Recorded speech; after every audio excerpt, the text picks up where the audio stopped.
We're live. We're live. Okay. Hello, everyone. Happy Thursday. How's everyone doing? How's your week going? Beautiful day today in New England. We had 2 days of rain, so today was a beautiful day to be outside. Hopefully you guys are all doing well. We have an interesting show tonight. We have also a guest joining us. I'm going to be making ice cream French toast. It's an awesome Mother's Day breakfast. Not that Shannon will probably be having that, but it's a super simple recipe to make. I think you guys will enjoy it, and it would go really well with bacon. I like bacon. I cook with a lot of bacon. And fruit. And fruit, yes. Yeah, so there's a lot of things that it will go with. So I'm going to turn it over to Shannon, and she's going to talk to you about a couple of things. Okay, so the guest tonight is someone I work with. His name is Rich Hianik. I had to think about his name. And he is going to be making I'm going to bring him on screen. You ready, Rich? I'm going to bring him on screen so that he can pronounce. Why don't you pronounce for everybody exactly what you're making? Right. Right. So be happy to do it. First, Shannon, Mike, thank you very much for having me. It's a pleasure. Super excited to be on and have an opportunity to talk about this. But so my name is Rich Hianik. And I kind of use a little trick, Shannon, out where, for East Coasters, it kind of, it sort of is like Hyannisport. So, you can remember it that way. But great. Yep. Welcome, Rich. Yeah, welcome. Thank you very much. And then I am going to be making 2 cocktails. The first cocktail I'm going to make, which I'm going to get started on in just a second, is a Firefly. And that is a vodka grapefruit-based cocktail. And then I'm going to make the traditional Italian Bellini. And then we'll bring Rich back on so he can talk about what he's making for us. And then Mike will do French toast, and we'll come back and do the Bellini. So I'm going to hide you for a minute, Rich, and we'll bring you right back. Great. So, okay, so the Firefly is a very simple cocktail. I think it's a great cocktail to go with a brunch or a breakfast. It is a fruit base.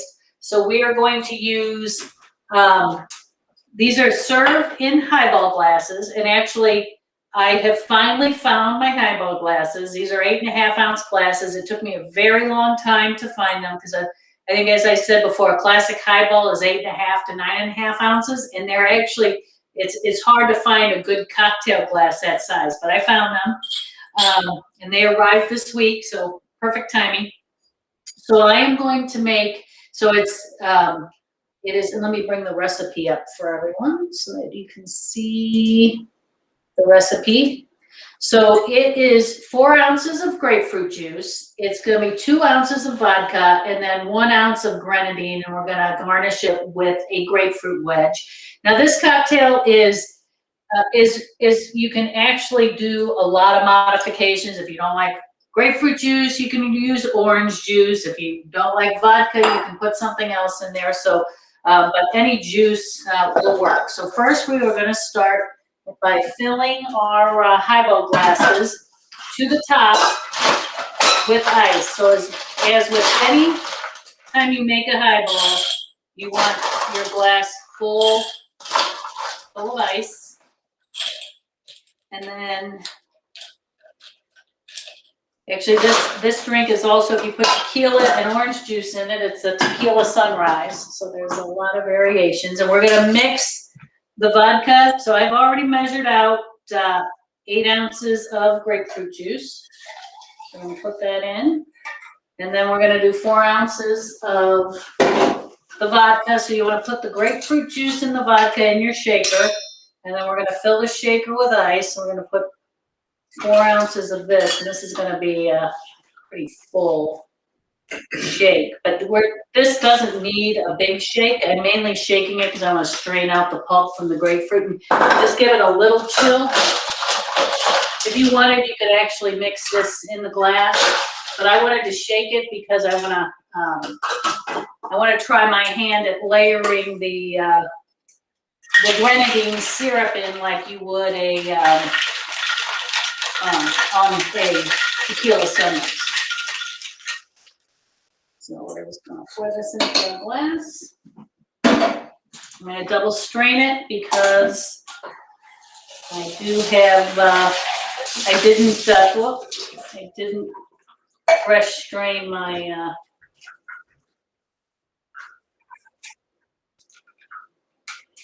okay, I'm gonna leave some room in there for the garnish and the grenadine. And so we're gonna take an ounce of grenadine.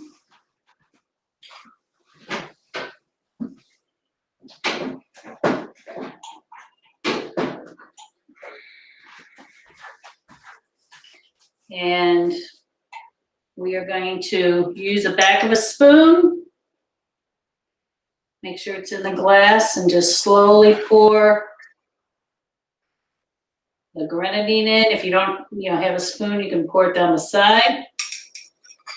And then I'm just gonna do one, and then I'll do the other one while Rich is explaining his thing. And then we just garnish this with a grapefruit wedge, and that is your Firefly. So I'm looking forward to tasting that. So, so Rich, are you ready? Okay, so here is Rich. And Perfect. Thanks, Shannon. And that looks delicious. So again, it's a pleasure to have the opportunity to talk about my homemade giardiniera. And I think as a good start, I often get the question many times. People have said, what drove you to make this? Do you like spicy? If you do, how spicy do you like it? And it's an interesting story with me because being mostly of Eastern European descent with some Dutch thrown in there, that's probably not, a mix one would call that has, a lot of spice to it, if you will. So I honestly don't know where I got the love of the hotter the better.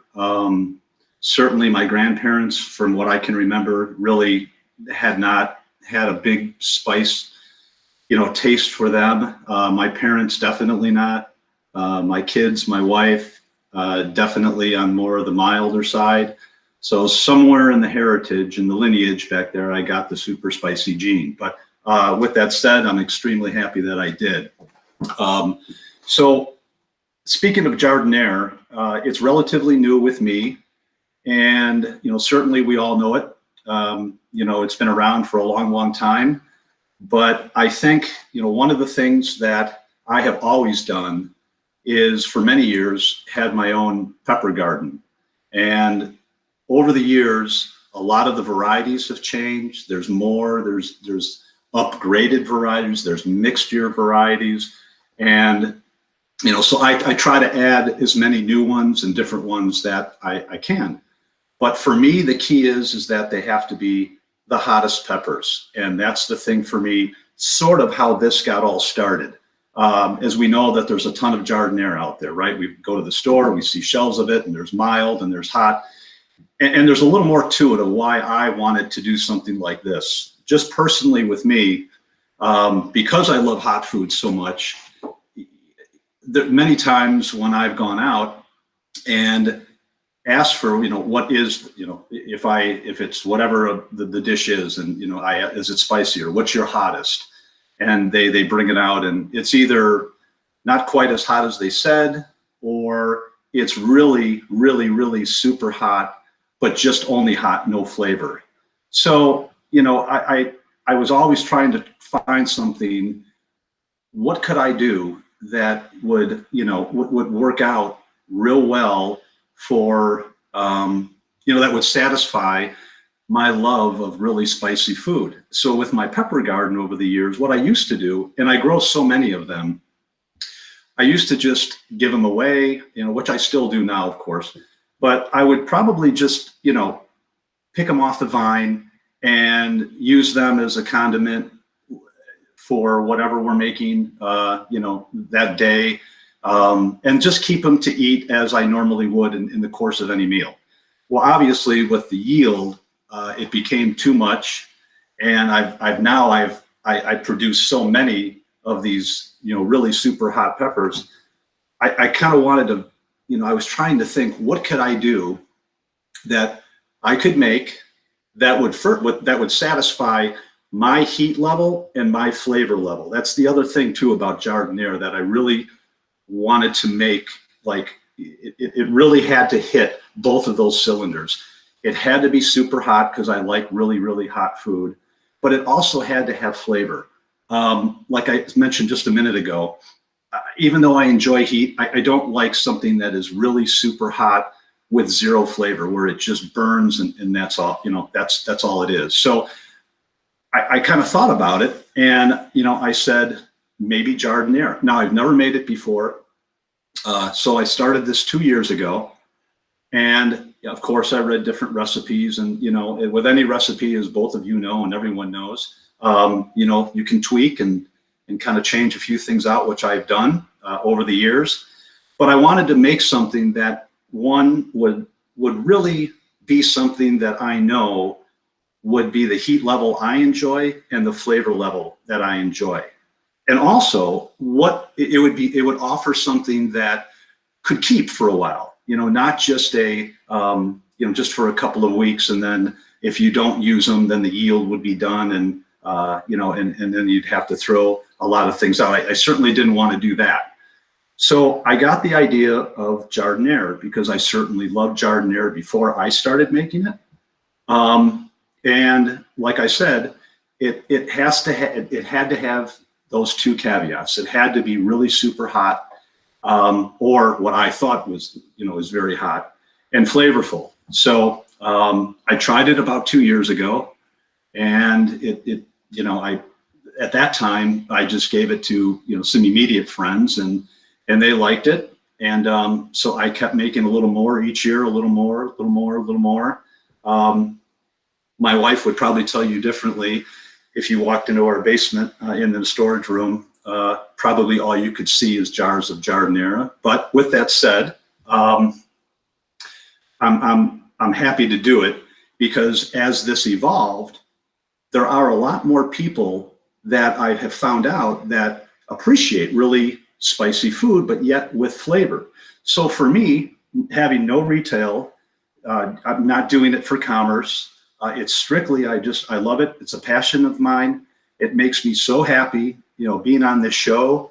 I'm so happy to have the opportunity to share what I love, and potentially sharing with some of the viewers too. I would be happy. I can talk about that a little bit later in the show at the end. But anybody can contact me any time at my contact information. And if you have a question, about the recipe or whatever it is, I'd be happy to talk to you about it. But more than that, in addition to that, it would mean nothing greater to me than just to have people try it and really, comment favorably, and it's good. And so that's my passion, and that's what that's kind of how all of this started. Is it started out to satisfy something for me, and then as more and more people appreciated the hot and spicy, I wanted to kind of say, okay, what can I do to maybe let people test this, and let people sample it, and let people taste it. So that's kind of where I'm at right now. And I think a little later in the show, I do have a couple of, as I mentioned, the recipe is online. I encourage everyone to try to follow it. It is a baseline recipe. What I mean by that is, like any recipe, certainly I do it with mine. There's tweaks, little twists, little turns, and so forth. But even if you just follow the recipe to the T, you're going to get fantastic hot giardiniera. One thing that I did want to mention is, the peppers themselves. What I use in my giardiniera is about six different kinds of peppers. Everything from Serrano, which is that's my most mild one that I use, all the way up to now the Carolina Reaper. And then there's 4 varieties in between that. I like Serrano as the base pepper versus like a jalapeno. I find sometimes that jalapeno on the vine, even though they tend to be hot, you do get some strains that are very mild and almost like a regular green pepper. So I try to avoid that because, again, for me, if I'm going to make it, I really want my giardiniera to be a hot giardiniera.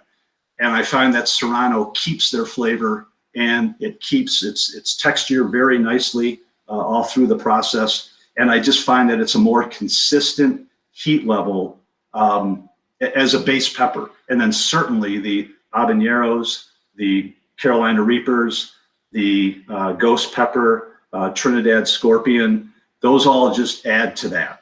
But I did want to make special mention of what peppers I do use. And then on top of that, there's a whole bunch of... Rich, we actually have a question from Betty Brown. Yep. She asks, what is your favorite or go-to combination? The peppers. And I'm probably interpreting that as a combination of giardiniera used on what, probably.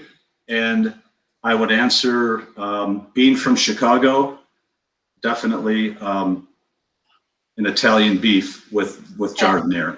Mm. I used the oil, like you recommended, and I put the oil and I made popcorn. Oh my God, that was awesome. Except I cracked my tooth and now I give up. There are so many different things now that I'm into this, Shannon, that you can use, which maybe a lot of people really didn't know, before. Like you can, if you're scrambling eggs and if you're making an omelet, certainly throw a little bit of that in because it's really, it doesn't overwhelm the dish and it's really good. Any kind of salad, tuna salad, chicken salad, egg salad, throw a little bit in there. It's very good. But the oil on popcorn is fantastic because it makes all of the popcorn very, very, very spicy. That's what I did the other day is I made some scrambled eggs and Shannon had this on the counter and I threw some onions in there and some mushrooms and I threw a teaspoon of your giardiniera into the eggs right when they were starting to firm up. And I have to say it was very tasty. It was a little spicy, but it was much better than using a commercial salsa or something of that nature. It's a completely different type of, I guess, condiment or something. I know. I'm talking to you on the screen instead of the camera. All right. Right. Yeah. I know. Well, I need a big screen up here. So Rich's recipe for his giardiniera is posted on Fry's Corner Bar. He's got a video, goes into great detail. He talks about how to store it and different, his passion about it. And he's even, he's been kind enough to offer that if people are interested in trying his giardiniera, he's got quite the collection that if you send him an email and, he's willing to send you some, but he just asks that you cover the postage and the cost of the jar, which is probably going to be around $15. So if you're interested in trying some, and I will say you have to like hot, because it's like five alarm hot. But it's really good. It's full of flavor, and that's what's important. Because sometimes you'll get, different salsa or different hot peppers, but they're so hot. Like I think you had mentioned that you just don't taste any flavor. You just taste heat, and you have tears coming down your eyes. Where in this, it's like very flavorful. It's extremely flavorful. So it's great to hear, Mike, and I do really try to strive for that. I really do. As a connoisseur, I'm going to classify myself for spicy food. It has to really be flavorful, and I really try to strive to make it, that way. I will mention too that, obviously since it is homemade, it is all natural. I don't, there's nothing but, garden grown peppers and then regular vegetables. And really the only ingredient that's in a giardiniera that I use is a combination of vinegar, which can be any kind. I use distilled white, and an extra virgin olive oil. But that really, I do want to mention on just one thing too. If people do try the recipe and they try to go through the process and they make their own,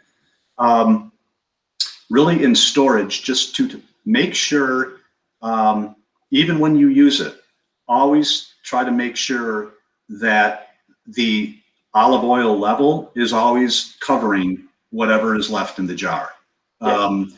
And I think that makes it, it keeps it, it preserves it more. But if people do make it, one of the things that I know that we're all excited and want to try it right away.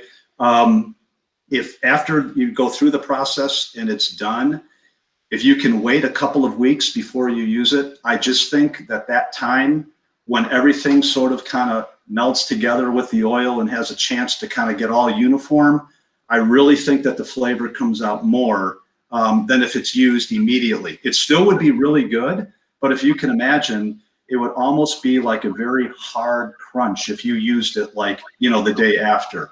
Right. I think it just is good in the oil to kind of break things down and just let everything meld together. And I've had it both ways. I really do feel that, and that's the wonderful thing about this too, that if you use it and you open it up and you use a little bit, you can store it in at room temperature in a cupboard or pantry or the fridge. And both are fine. I have one up that's on my counter, and I have one in the fridge. And that's the nice thing about, as long as the oil level after you use it is covering everything, you're good to go. And it keeps, it will keep, and it will taste great for 14 to 16 months, even after it's first made. So there's really not a big issue on shelf life if it's going to go bad. It does have a pretty good shelf life, both in and out of the fridge. Okay. All right. Well, thank you so much, Rich, for Thank you, joining Rich. the show and sharing your passion with us. And So happy to be invited. And again, anyone, please, you're more than welcome to reach out to me. I'd be happy to talk giardiniera. okay, thank you. Bye-bye. Bye-bye. Okay, baby, you're up. Okay. Let me it's turn time- on the food cam. All right, it's time for some ice cream French toast. Ooh. So I have already melted. I did make a mistake in the plate that I used, because you can't see that I have melted ice cream on here. Hopefully, can you see that there's liquid in there? And what I have here is some brioche bread. I got this at Stop and Shop. I want to thank the young lady that helped me find this. I explained to her what I was doing, and she found what she thought was the best bread to use, because we couldn't find Texas toast, because what I was looking for was a thick cut slice of bread. And so what I did is I set this out for about, it's been setting out for about an hour. And I use Haagen-Dazs ice cream because it has 5 ingredients. It has cream, milk, egg yolks, sugar, and then whatever flavoring that you're using, such as, like, say you're making chocolate ice cream, it would have chocolate. Well, this is vanilla bean, so this just contained ground up vanilla beans and I think some vanilla. But typically Haagen-Dazs is, in my opinion, the very best ice cream because it only has those 5 ingredients. So what I'm going to do is I'm going to take this and just going to soak this in really well. I just wanted to soak up this ice cream. I have quite a bit of ice cream here, maybe just a little bit more than what I need, but that's okay.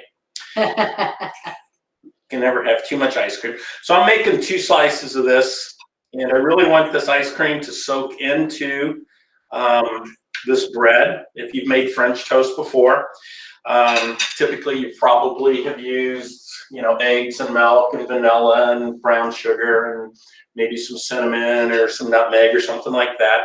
This is just ice cream. This is vanilla bean Haagen-Dazs. Haagen-Dazs is the only ice cream I ever buy. And when it's on sale, I'll load up on it, which I did the other day. Stop and Shop has it 3 for $10, which is $3.33 a piece. So I know it's taking a little longer. You keep soaking it, and then tell them what you're going to do after. Okay, so what I'm going to do after this is I'm going to take it over to my flat top on the stove. Just wait. Okay. So I'm going to take this over to the flat top on the stove, and I'm going to throw some butter down on that, and that's going to come to a nice bubbly, almost to the point to where it's starting to brown. And I'm going to throw this on there and cook it for a couple of minutes. What you want to make sure that you do is that you do not get rid of this plate of ice cream, okay? And I'll show you why when I come back. Okay. All right? While he's off cooking up the ice cream, I am going to make a Bellini. Oh, and these were delicious, by the way. And I absolutely love my our new highball glasses. So Yes, everything tastes so much better out of those. they do. It's just amazing what a good glass will do. Now I ordered 4, so I'm expecting that will be down to 2 in 6 months. But who broke the last glass? me, we take turns. I'm not blaming them all on Sorry you. about that, Kelly, but Yeah, I know. I can dress her up, but I just can't always take So- her out. So the Bellini is, I'm just going to show the recipe real quick. And the Bellini is 2 ounces of peach puree, 2 teaspoons of peach schnapps, a ½ ounce of lemon juice, and 2 ounces of dry sparkling wine. This is the recipe that I like the best. The lemon juice kind of cuts the tart, and the peach schnapps gives it a little, boost of the peach flavor. The traditional recipe is just the peach puree and the sparkling wine. But let's, and I have my champagne flutes chilling. But let's talk a little bit about peach puree, because I think, as you guys know, I love using all fresh ingredients first, preferred. But peaches really aren't in season up here yet. Mike did find some.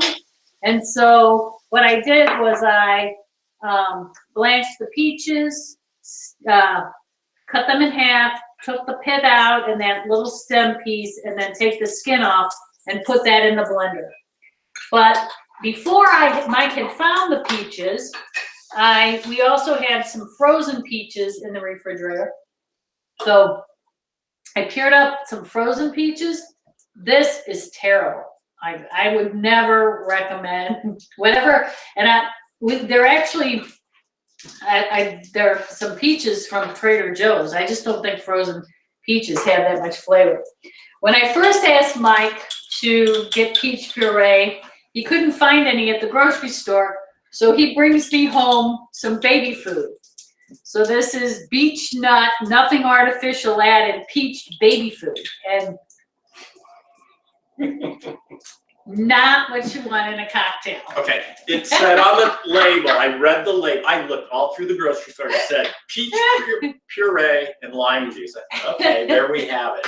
The lime juice keeps the peaches from turning brown, but clearly. And then before, the other thing that I had also done was I bought a can of, peaches in the natural liquid and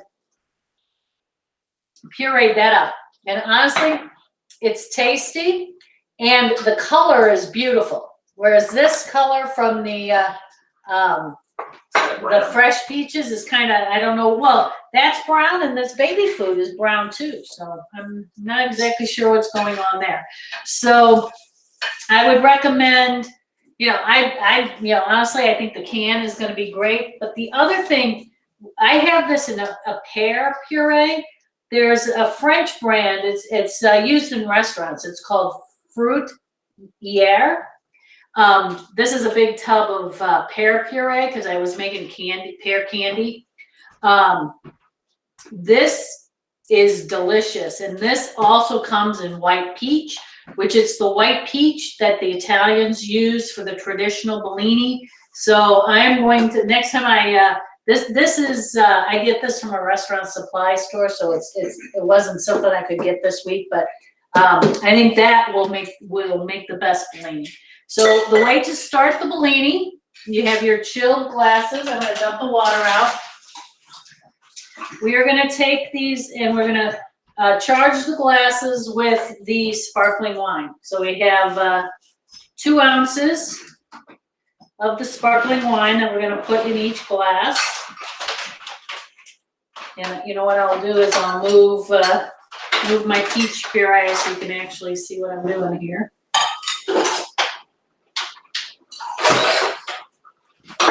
And I'm gonna go ahead and just use the fresh peach puree. This I am going to put into, I'm gonna shake this again. So we're using 4 ounces of this, because I'm making 2 cocktails. We're using 4 ounces of peach puree. It's very thick, which is another reason why I think using the, actually I'm just gonna use all of it. Use it all. Use it all. Why waste it? Hey, while you're not wasting that, you Yeah. mind switching back over to where I'm at? Absolutely. Just on the screen. There you go. Okay, so first off, if this plate looks familiar, it's the one I had all the melted ice cream on. And you save that because once you soak the bread in the ice cream, I put it onto the flat top or griddle, whatever you want to call it. You can use a frying pan, clearly. I did the first side for about 2.5, maybe 3 minutes. And then the other side for about the same amount. And then I put it right back into this plate, or onto this plate with that melted ice cream. And then I just tossed a little powdered sugar on top of it. What's nice is you can do sliced bananas on this. That goes really well. You can do some mixed fruit, mixed berries, strawberries, blueberries, raspberries, things of that nature. You can do some chocolate sauce. You could shave a little chocolate over it, whatever you like. But it's super simple, as you saw. You know, it's just everybody can melt ice cream. I recommend that you use the Haagen-Dazs versus something like Breyers or any of the ice creams that have carrot jam in it. What you'll find now with some of the ice creams that are out there, you can set them out in a bowl and they really don't melt. They don't change form. They just sort of sit there. The Haagen-Dazs will, and the reason those other ones don't is because they have a lot of stabilizers in it, and stabilizers sort of help them maintain that form and look and everything. So anyway, this is what I made for tonight. We're not eating this for dinner. We're actually having grilled chicken that I made a marinade up today with that, and I put it into a bag. Well, that'll be for dessert, right? Yeah, well, it might be an appetizer because I don't know if it's any good going cold. So I'm at least going to try a bite of it. And if you have any questions on this, let me know. But it's super simple. It's ice cream, butter, and good bread in a hot skillet. The fresh peach is really thick. So I guess I'll try some. Yeah, you try that, and then. And you don't have to use the brioche bread that I got from Stop and Shop from a very nice young lady that helped me. You don't have to use the brioche. You can use, you could buy a loaf of bread and just slice it sort of thick. You could buy French bread. I do recommend letting it sit out for just a little while so that you can let it stale up. Cheers. I love you. Cheers, everybody. Everyone. Happy Mother's Day to all the mothers out there. And thank you for joining us. Bye-bye.